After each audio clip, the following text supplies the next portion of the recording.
Hello everyone, आज हम class 7th में हिंदी के लेसन नंबर 1 के क्वेश्चन आंसर सॉल्व करेंगे। तो लेसन 1 है माँ कह एक कहानी। तो सबसे पहले है मेरी समझ से। नीचे दिए गए प्रश्नों का सबसे सही उत्तर कौन सा है? उनके सामने तारा बनाइए। कुछ प्रश्नों के एक से अधिक उत्तर भी हो सकते हैं। तो यहाँ पर फर्स्ट है, तो क्वेश्चन है माँ अपने बेटे को करुणा और न्याय की कहानी क्यों सुनाती है? तो ऑप्शन है यहाँ पर राजाओं की कहानियों से उसका मनोरंजन करने के लिए, उसमें सही और गलत की समझ विकसित करने के लिए, उसे परिवार की विरासत और पूर्वजों के बारे में बताने के लिए, या फिर उसे प्रकृति और जानवरों के बारे में जानकारी देने के लिए। तो इसका सही आंसर है उसमें सही और गलत की समझ विकसित करने के लिए। तो यहाँ पर आप तारा बना देंगे। अब यहाँ पर नेक्स्ट है कविता में घायल पक्षी की कहानी का उपयोग किस लिए किया गया है? तो ऑप्शन है निर्दोष पक्षी के प्रति आखिर तक की क्रूरता दिखाने के लिए, पिता की वीरता और साहस पर ध्यान दिलाने के लिए, करुणा और हिंसा के बीच के संघर्ष को दिखाने के लिए, या फिर मित्रता और निष्ठा के महत्व को उजागर करने के लिए। तो यहाँ पर आंसर होगा ऑप्शन नंबर 3। तो यहाँ पर आप स्टार बनाएंगे। अब यहाँ पर नेक्स्ट है कविता के अंत तक पहुँचते पहुँचते बच्चे को क्या समझ में आने लगता है? तो ऑप्शन है न्याय सदैव करुणा के साथ होना चाहिए, निर्णय लेते समय सदैव निडर रहना चाहिए, आखेटकों का सदैव विरोध करना चाहिए, या फिर जानवरों की हर स्थिति में रक्षा करनी चाहिए। तो यहाँ पर बहुत सारे ऑप्शन हैं, तो यहाँ पर जो सही आंसर है आपको उसे बताना है। तो इसका यहाँ पर आंसर है ऑप्शन 1 और ऑप्शन 2। न्याय सदैव करुणा के साथ होना चाहिए, निर्णय लेते समय सदैव निडर रहना चाहिए। तो यहाँ पर आप ऐसे ही स्टार बनाएंगे। अब यहाँ पर नेक्स्ट है हो सकता है कि आपके समूह के साथियों ने अलग अलग उत्तर चुने हों। अपने मित्रों के साथ चर्चा कीजिए कि आपने ये उत्तर ही क्यों चुने। तो यहाँ पर आप इस तरीके से बता सकते हैं मैंने ये उत्तर इसलिए चुने क्योंकि पहले प्रश्न में माँ अपने बेटे को इसलिए कहानी सुनाती है ताकि उसमें सही और गलत की पहचान करने की समझ विकसित हो सके। यह केवल मनोरंजन के लिए नहीं है बल्कि एक शिक्षाप्रद उद्देश्य है। अब यहाँ पर नेक्स्ट है दूसरे प्रश्न में घायल पक्षी की कहानी का उपयोग करुणा और हिंसा के संघर्ष को दिखाने के लिए किया गया है। आखेटक का व्यवहार हिंसक था जबकि पिता का व्यवहार करुणामय था। नेक्स्ट है तीसरे प्रश्न में बच्चा यह समझ पाता है कि न्याय में करुणा भी जरूरी होती है, केवल सख्ती से नहीं बल्कि दया और सहानुभूति के साथ निर्णय लेना चाहिए और सदैव निडर होकर निर्णय लेना चाहिए। अब यहाँ पर नेक्स्ट है मिलकर करें मिलान। इस पाठ में आपने माँ और पुत्र के बीच की बातचीत को एक कविता के रूप में पढ़ा है। इस कविता में माँ अपने पुत्र को उसके पिता की एक कहानी सुना रही है। क्या आप जानते हैं कि ये माँ, पुत्र और पिता कौन हैं? अपने समूह में इन पर चर्चा कीजिए और उन्हें पहचान कर सुमेलित कीजिए। इसके लिए आप शब्दकोश, इंटरनेट या अपने शिक्षकों की सहायता ले सकते हैं। तो यहाँ पर आप देखेंगे बेटा कौन है। तो यहाँ पर बेटा है सिद्धार्थ और यशोधरा के पुत्र राहुल। तो यहाँ पर इसके साथ मिला देंगे। उसके बाद है माँ। तो माँ कौन है? माँ है यशोधरा, एक राजकुमारी सिद्धार्थ की पत्नी। तात यानी कि पिता कौन है? तो पिता हैं सिद्धार्थ, एक राजकुमार जो बाद में गौतम बुद्ध के नाम से प्रसिद्ध हुए। अब यहाँ पर है पंक्तियों पर चर्चा। पाठ में ये चुनकर कुछ पंक्तियाँ नीचे दी गई हैं, इन्हें ध्यान से पढ़िए और इन पर विचार कीजिए। आपको इनका क्या अर्थ समझ में आया? अपने विचार अपने समूह में साझा कीजिए और लिखिए। तो यहाँ पर पंक्ति है कोई निरपराध को मारे तो क्यों अन्य उसे न उबारे, रक्षक पर भक्षक को वारे, न्याय दया का दानी। तो यह पंक्तियाँ इस बात को उजागर करती हैं कि यदि कोई निर्दोष है और उसे कोई अन्य व्यक्ति कष्ट दे रहा है तो दूसरों को उसकी मदद करनी चाहिए। न्याय सिर्फ कानून या सख्ती से नहीं बल्कि दया और करुणा से होना चाहिए। यहाँ रक्षक को मारना और भक्षक का साथ देना अन्याय है। सही न्याय वह है जो दयालुता और नैतिकता पर आधारित हो। अब यहाँ पर आगे पंक्तियाँ हैं हुआ विवाद सदैव निर्दय में, उभय आग्रही थे स्विषय में, गई बात तब न्यायालय में, सुनी सभी ने जानी। यानी कि इन पंक्तियों में बताया गया है कि एक दयालु व्यक्ति यानी कि सिद्धार्थ और एक निर्दयी आखेटक यानी कि शिकारी के बीच विवाद हो गया। दोनों अपनी अपनी बात पर अड़े रहे, इसलिए मामला न्यायालय तक पहुंच गया। वहां सबने पूरी बात सुनी और निर्णय किया गया। यह दिखाता है कि जब मतभेद होते हैं तो न्याय प्रणाली का सहारा लिया जाता है, जहां सत्य और न्याय के आधार पर फैसला होता है। अब यहाँ पर आगे है सोच विचार के लिए। कविता को एक बार फिर से पढ़िए, पता लगाइए और लिखिए। आपके विचार से इस कविता में कौन सी पंक्ति सबसे महत्वपूर्ण है? आप उसे ही सबसे महत्वपूर्ण क्यों मानते हैं? तो आपके अकॉर्डिंग इस कविता में कौन सी पंक्ति सबसे महत्वपूर्ण है और क्यों है? तो आप इसका यहाँ रीजन देते हुए बताएंगे। तो जैसे कि मेरे अनुसार सबसे महत्वपूर्ण पंक्ति है न्याय दया का दानी, क्योंकि यह पंक्ति सिखाती है कि न्याय केवल कठोरता से नहीं बल्कि करुणा के साथ, करुणा और सहानुभूति से भी जुड़ा होना चाहिए। यह कविता का मुख्य संदेश है। अब आगे है कि आखेटक और बच्चे के पिता के बीच तर्क वितर्क क्यों हुआ था? तो आखेटक घायल पक्षी को अपना शिकार मानकर ले जाना चाहता था, जबकि बच्चे के पिता सिद्धार्थ पक्षी की रक्षा करना चाहते थे। इसलिए दोनों के बीच तर्क वितर्क हुआ कि पक्षी का अधिकार किसका है। अब आगे है कि माँ ने पुत्र से राहुल तू निर्णय कर इसका क्यों कहा? तो माँ चाहती थी कि राहुल खुद सोचकर निर्णय करना सीखे कि न्याय किसका पक्ष लेना चाहिए, कि यानी कि तुम्हें किसके पक्ष में न्याय करना चाहिए, रक्षक का या फिर भक्षक का, यानी कि रक्षा करने वाले का या फिर उस आखेटक शिकारी का। इस तरह वह उसमें नैतिक सोच और न्याय की समझ विकसित करना चाहती थी।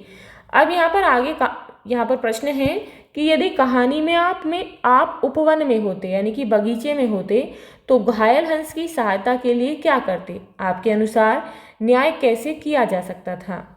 तो यहाँ पर जो है आप अपने अकॉर्डिंग आंसर देंगे। जैसे कि अगर मैं उपवन में होती तो सबसे पहले घायल हंस को सुरक्षित स्थान पर ले जाकर उसकी दवा पट्टी करता या करती। मैं आखेटक को समझाती कि प्राणियों पर दया करना सबसे बड़ा धर्म है। न्याय वह होता है कि घायल पक्षी को बचाने वाले को उसका संरक्षण करने का अधिकार मिले। अब यहाँ पर नेक्स्ट है कविता में माँ और बेटे के बीच बातचीत से उनके बारे में क्या क्या पता चलता है। तो यहाँ पर संकेत भी दिया गया है कि कविता पढ़कर आपके मन में माँ बेटे के बारे में जो चित्र बनता है, जो भी इमेज आपके दिमाग में आती है, जो भाव आते हैं या जो बातें पता चलती हैं, उन्हें भी आप यहाँ लिख सकते हैं। तो जैसे कि इस कविता से पता चलता है कि माँ बहुत समझदार, स्नेही यानी कि प्रेम करने वाली और शिक्षिका के समान है। वह अपने बेटे को कहानियों के माध्यम से जीवन मूल्य सिखाना चाहती है। बेटा जिज्ञासु, संवेदनशील और न्यायप्रिय है। वह माँ की बातों को ध्यान से सुनता है और सोचता भी है। अब यहाँ पर नेक्स्ट है अनुमान और कल्पना से। अपने समूह में मिलकर चर्चा कीजिए।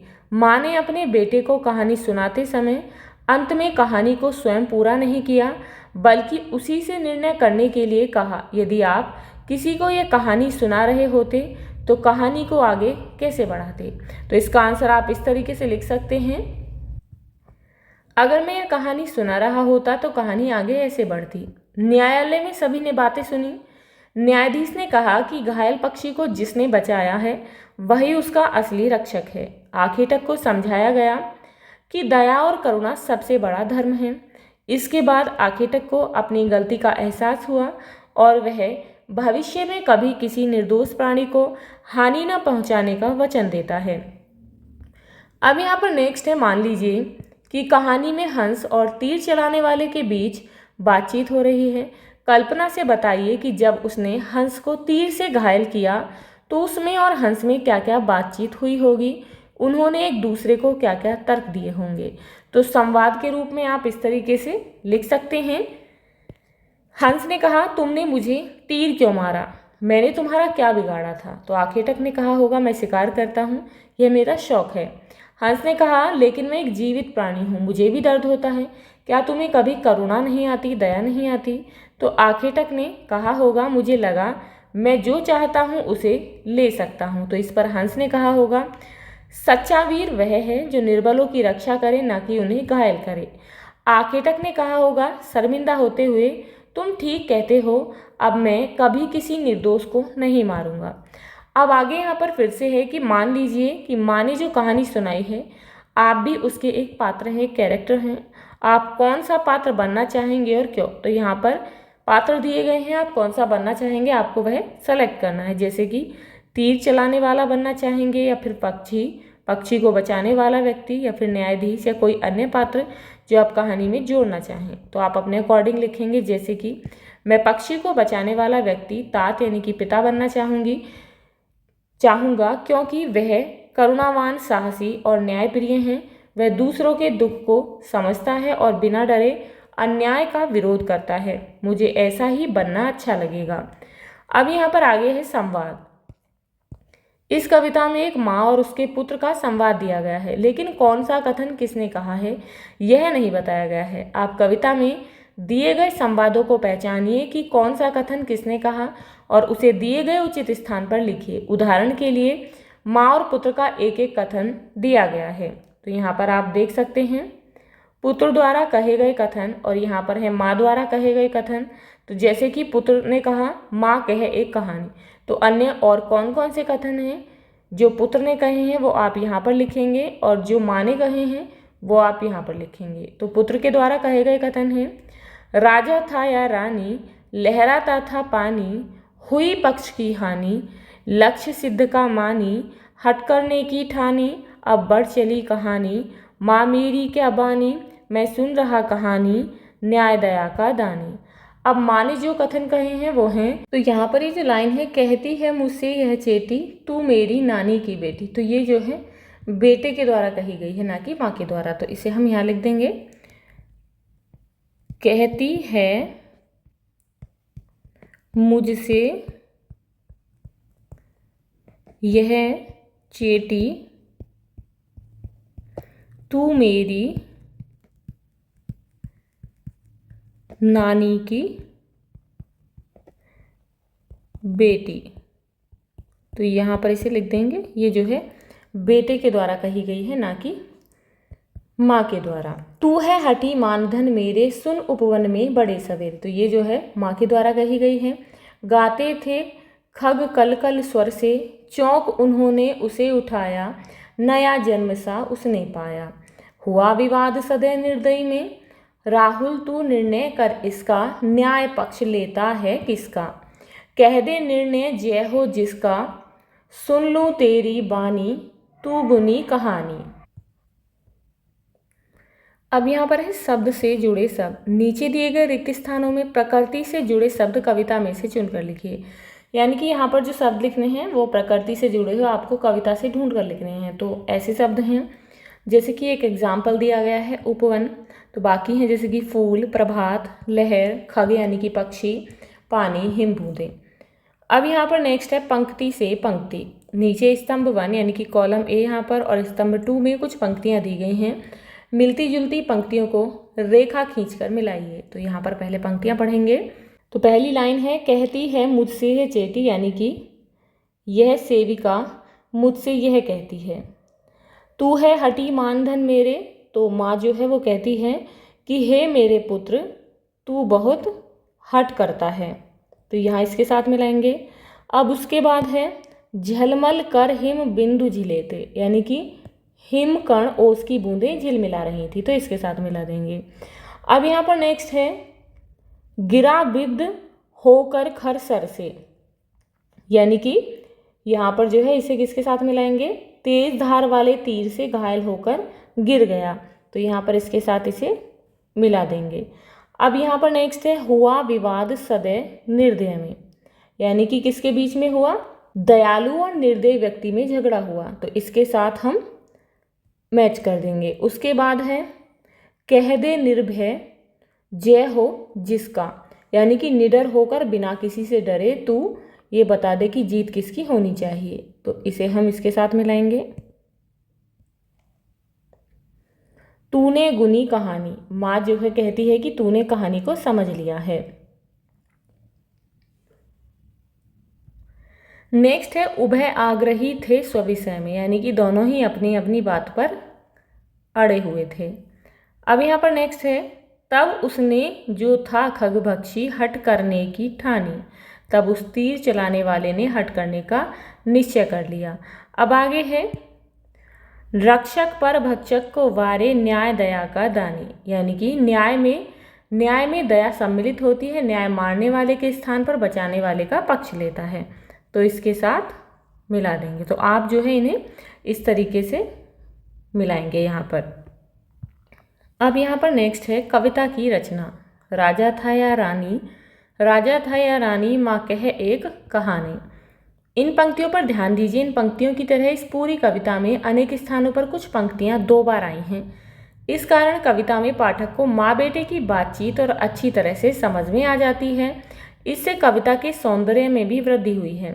आप ध्यान देंगे तो इस कविता में आपको ऐसी अनेक विशेषताएं दिखाई देंगी, जैसे कि कविता में माँ बेटे का संवाद दिया गया है, जिसे संवादात्मक शैली कहते हैं। प्रकृति और कार्यों आदि का वर्णन किया गया है, जिसे वर्णनात्मक शैली कहा जाता है।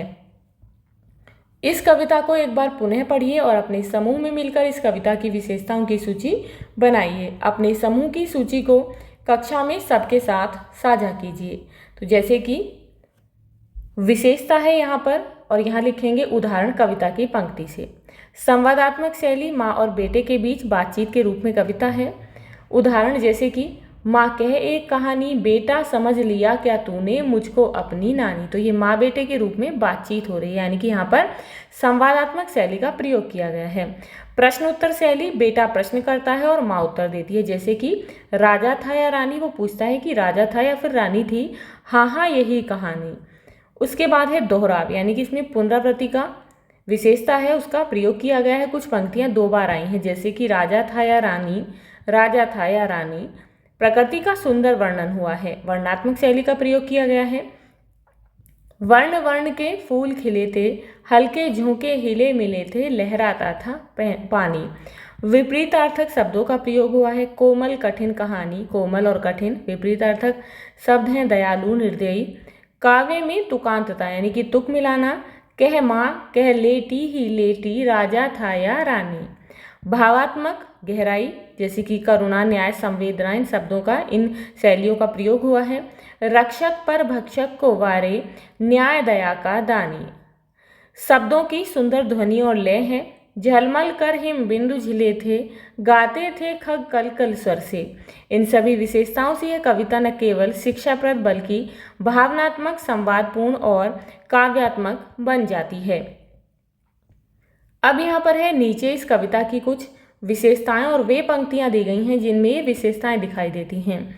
विशेषताओं का सही पंक्तियों से मिलान कीजिए। आप कविता की पंक्तियों में एक से अधिक विशेषताएं भी ढूंढ सकते हैं। जैसे कि यहाँ पर देखेंगे, पहला यहाँ पर संवाद दिए गए हैं, तो यहाँ पर मैच करेंगे हम। बेटा समझ लिया क्या तूने मुझको अपनी नानी, यानी कि आपस में बातचीत हो रही है माँ बेटे की। उसके बाद है पंक्ति के अंतिम शब्द की ध्वनि आपस में मिलती जुलती हैं। तो यहाँ देखेंगे, तू है हटी मानधन मेरे, सुन उपवन में बड़े सवेरे। तो इसके साथ मिला देंगे। उसके बाद है कुछ शब्द 2 बार और साथ साथ आए हैं। तो 2 बार जैसे कि वर्ण वर्ण के फूल खिले थे, तो इसके साथ मैच करेंगे। उसके बाद है कुछ विपरीतार्थक शब्द साथ साथ आए हैं, जैसे कि हुआ विवाद सदैव निर्दय में, कोमल कठिन कहानी। तो यहाँ पर जो है दोनों को लगाएंगे। उसके बाद है प्रकृति का वर्णन किया गया है, तो देख सकते हैं, वर्ण वर्ण के फूल खिले थे, झलमल कर हिम बिंदु झिले थे, हल्के झोंके हिले मिले थे। तो इसके साथ मिलाएंगे यहाँ पर। उसके बाद है एक ही वर्ण से शुरू होने वाले एक से अधिक शब्द एक ही पंक्ति में आए हैं, जैसे कि कोमल कठिन कहानी, कैसे ही कठिन कैसे ही कहानी। तो यहाँ पर यानी कि एक ही वर्ण से तीनों शब्द हैं, तो यहाँ जो है इसके साथ मिलाएंगे। उसके बाद है प्रश्न उत्तर दिए गए हैं, तो यहाँ देख सकते हैं, बेटा समझ लिया क्या तूने मुझको अपनी नानी, यानी कि यहाँ पर प्रश्न उत्तर हो रहे हैं, तो यहाँ पर इसके साथ मिला देंगे। अब यहाँ पर नेक्स्ट है शब्द की वर्तनी बदलकर उपयोग किया गया है। तो यहाँ देख सकते हैं, वर्ण वर्ण के फूल खिले थे, झलमल कर हिम बिंदु झिले थे। इन पंक्तियों में जो है शब्दों की वर्तनी को बदलकर उपयोग किया गया है, तो इसके साथ मिला देंगे। अब यहाँ पर नेक्स्ट है रूप बदलकर। सुन उपवन में बड़े सवेरे, तात भ्रमण करते थे तेरे। कविता की इन पंक्तियों को निम्न प्रकार से बदलकर लिखा जा सकता है। सुनो, आपके पिता एक उपवन में बहुत सवेरे भ्रमण किया करते थे। अब आप भी पाठ के किसी एक पद को एक अनुच्छेद के रूप में लिखिए। जैसे कि कविता की पंक्ति है, सुन उपवन में बड़े सवेरे तात भ्रमण करते थे तेरे। तो अनुच्छेद के रूप में लिखेंगे जैसे कि सुनो, तुम्हारे पिता एक उपवन में बहुत सवेरे भ्रमण किया करते थे। तो आप भी जो है कविता की कोई भी अन्य पंक्तियां लेकर उन्हें अनुच्छेद के रूप में लिख सकते हैं। अब यहाँ पर नेक्स्ट है कविता में विराम चिन्ह। माँ कह एक कहानी। इस पंक्ति में आपको अनेक विराम चिन्ह दिखाई दे रहे हैं, जैसे कि अल्प विराम, पूर्ण विराम, उद्धरण चिन्ह। इस कविता में विराम चिन्हों का बहुत अच्छा प्रयोग किया गया है। विराम चिन्ह इस कविता में अनेक कार्य कर रहे हैं, जैसे कि यह बताना कि कविता पाठ करते समय कहाँ थोड़ा रुकना है, कहाँ अधिक रुकना है, कौन सी पंक्ति किसने कही है, पुत्र ने या फिर माँ ने, कहाँ प्रश्न पूछा गया है, कौन सी बात आश्चर्य से बोली गई है। नीचे कविता का एक अंश बिना विराम चिन्हों के दिया गया है, इसमें उपयुक्त स्थानों पर विराम चिन्ह लगाइए। तो जैसे कि यहाँ पर है, तो यहाँ पर जो है राहुल तू निर्णय कर इसका, यहाँ पर सबसे पहले इन्वर्टेड कॉमा लगाएंगे। राहुल तू निर्णय कर इसका, न्याय पक्ष लेता है किसका, कह दे निर्भय जय हो जिसका, सुन लूँ तेरी बानी। तो ये जो है उसकी माँ ने कही है, तो यहाँ पर जो है पहले इन्वर्टेड कॉमास लगा देंगे। अब यहाँ पर है राहुल, तो थोड़ा रुकेंगे, तो यहाँ पर लगाएंगे अर्धविराम यानी कि कोमा। तू निर्णय कर इसका, न्याय पक्ष लेता है किसका, तो यहाँ पर प्रश्न किया गया है, तो यहाँ लगाएंगे प्रश्नवाचक। कह दे निर्भय, तो यहाँ थोड़ा रुकेंगे। जय हो जिसका, उसके बाद पूर्ण विराम लगाएंगे। सुन लूँ तेरी बानी, तो यहाँ पर पूर्ण विराम लगाएंगे और उसके बाद ये कोमा लगाएंगे। माँ मेरी क्या बानी, मैं सुन रहा कहानी, कोई निरपराध को मारे तो क्यों अन्य उसे न उबारे, रक्षक पर भक्षक को वारे। तो अब जो है आगे माँ मेरी क्या बानी किसने कही है, राहुल ने कही है। तो ये जो है राहुल ने कही है, माँ मेरी क्या बानी, मैं सुन रहा कहानी, तो यहाँ पर पूर्ण विराम लगाएंगे। उसके बाद कोई निरपराध को मारे, कोमा लगाएंगे, तो क्यों अन्य उसे न उबारे, तो यहाँ पर प्रश्न है, तो प्रश्नवाचक लगाएंगे। रक्षक पर भक्षक को वारे, न्याय दया का दानी, तो यहाँ पर जो है पूर्ण विराम लगाएंगे और यहाँ पर बंद कर देंगे। उसके बाद जो है न्याय दया का दानी, तूने गुनी कहानी। अब यहाँ पर जो है ये माँ कहती है, न्याय दया का दानी तूने गुनी कहानी, तो यहाँ पर जो है इन्वर्टेड कॉमास। उसके बाद यहाँ न्याय दया का दानी प्रश्नवाचक और यहाँ पर पूर्ण विराम लगाएंगे और बंद कर देंगे। तो इस तरीके से आप जो है इन चिन्हों का प्रयोग करेंगे। अब यहाँ पर आगे है, अब विराम चिन्हों का ध्यान रखते हुए कविता को अपने समूह में सुनाइए। आपकी बात, सुन उपवन में बड़े सवेरे तात भ्रमण करते थे तेरे। आप या आपके परिजन भ्रमण के लिए कहाँ कहाँ जाते हैं और क्यों, यानी कि घूमने के लिए कहाँ कहाँ जाते हैं और क्यों जाते हैं आप बताएंगे। तो आप इस तरीके से बता सकते हैं, जैसे कि हम रोज़ सुबह पास के पार्क में भ्रमण के लिए जाते हैं और वहाँ ताज़ी हवा मिलती है और शरीर स्वस्थ रहता है। अब यहाँ पर आगे है, इस पाठ में एक माँ अपने पुत्र को कहानी सुना रही है। आप किस किस से कहानी सुनते हैं या सुनते थे, आप किसको और कौन सी कहानी सुनाते हैं। तो आप इस तरीके से बता सकते हैं, जैसे कि मैं अपनी दादी और माँ से कहानियाँ सुनता हूँ, वे मुझे पंचतंत्र और रामायण की कहानियाँ सुनाती हैं।